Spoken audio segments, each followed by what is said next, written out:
योगदान है वो सब अपने मुनाफा कर रहे हैं। उन मुनाफाखोरों को आपने 25 लाख करोड़ रुपए माफ कर दिया, इन किसानों को माफ नहीं कर सकता? कर सकते हैं, लेकिन नियत नहीं है। क्यों? अगर किसानों का माफ कर दिया तो किसानों का माफ करने के साथ ही अडानी मर जाएगा, क्योंकि अडानी के लिए काम कर रहे हैं वो। अंबानी जो है उसका बिजनेस ठप हो जाएगा।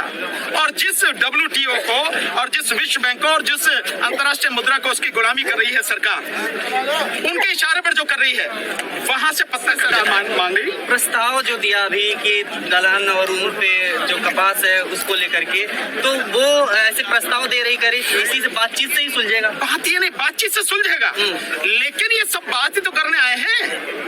इनमें किसी के पास तुम्हें कुछ दिख रहा है क्या? कोई हथियार दिख रहे हैं क्या? क्या लेके आए? तोप तमंचे लेके आए हैं? कुछ नहीं लेके आए।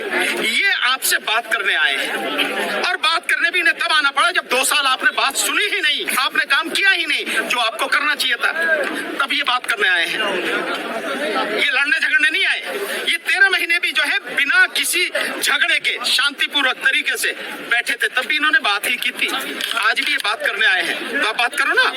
आप बात नहीं कर रहे हो, गोले चलवा रहे हो आप। दिल्ली कूच का ऐलान था आज क्या आपको लगता है कि जाने देना चाहिए था? नहीं, यहाँ के जो हालात हैं, उन हालात को देख के तो लग नहीं रहा, लेकिन अब देखो आप गोले, लगातार गोलों की आवाज आ रही है। तो ये जो हालात हैं, और मैं जो दिल्ली से आ रहा हूँ, दिल्ली पर सिक्खू बॉर्डर को पूरी तरह से किले में तब्दील कर दिया, मतलब इतनी वहां पे फोर्स लगा रखी, छावनी बना रखी है। ये तो यहाँ से 200 किलोमीटर दूर है, वहां का ये हाल है।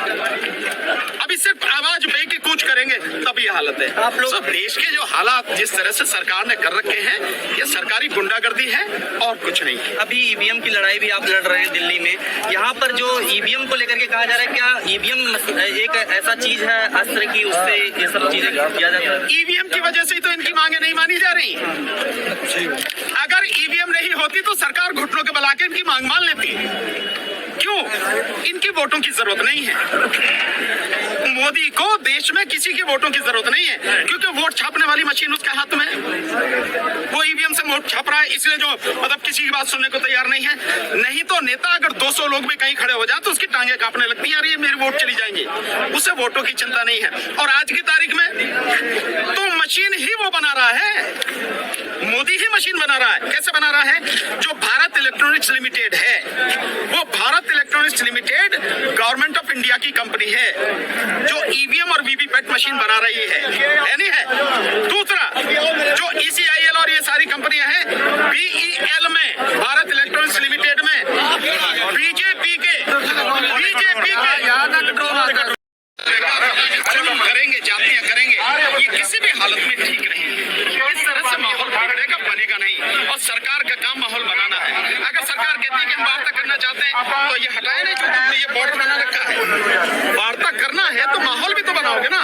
अगर आप माहौल नहीं बना रहे हैं, आप बैरिकेड नहीं हटा रहे हैं, आप पुलिस को नहीं हटा रहे हैं, आप गोली छोड़ना नहीं छोड़ रहे हैं, तो माहौल कैसे बनेगा? बात करेंगे ये सारे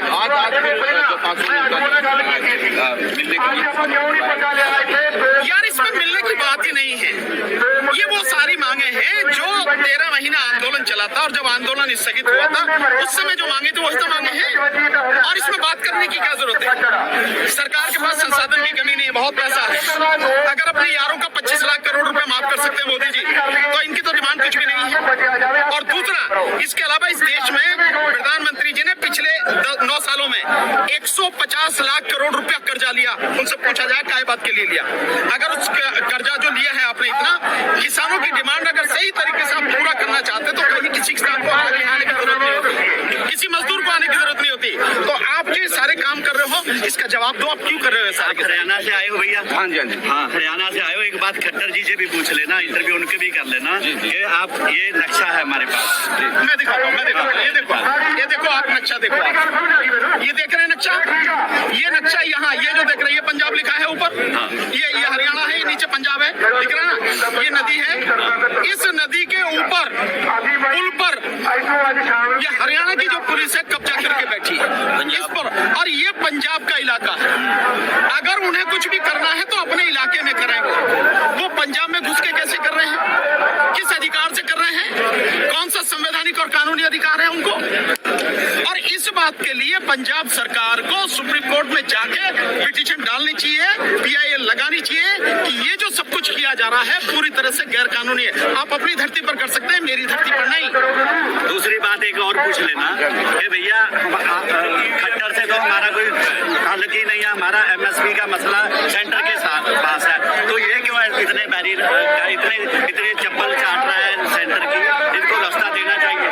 इनके बाद पूछ लेना उनसे भी कि आपसे तो कोई बात ही नहीं है, हरियाणा से तो कोई बात ही नहीं है हमारी। सर सरकार कहती है कि भाई लॉ एंड ऑर्डर मेंटेन करने के लिए इस तरह की जो व्यवस्था, ये लॉ एंड ऑर्डर मेंटेन हो रहा, ये सरकारी गुंडागर्दी के अलावा कुछ नहीं है।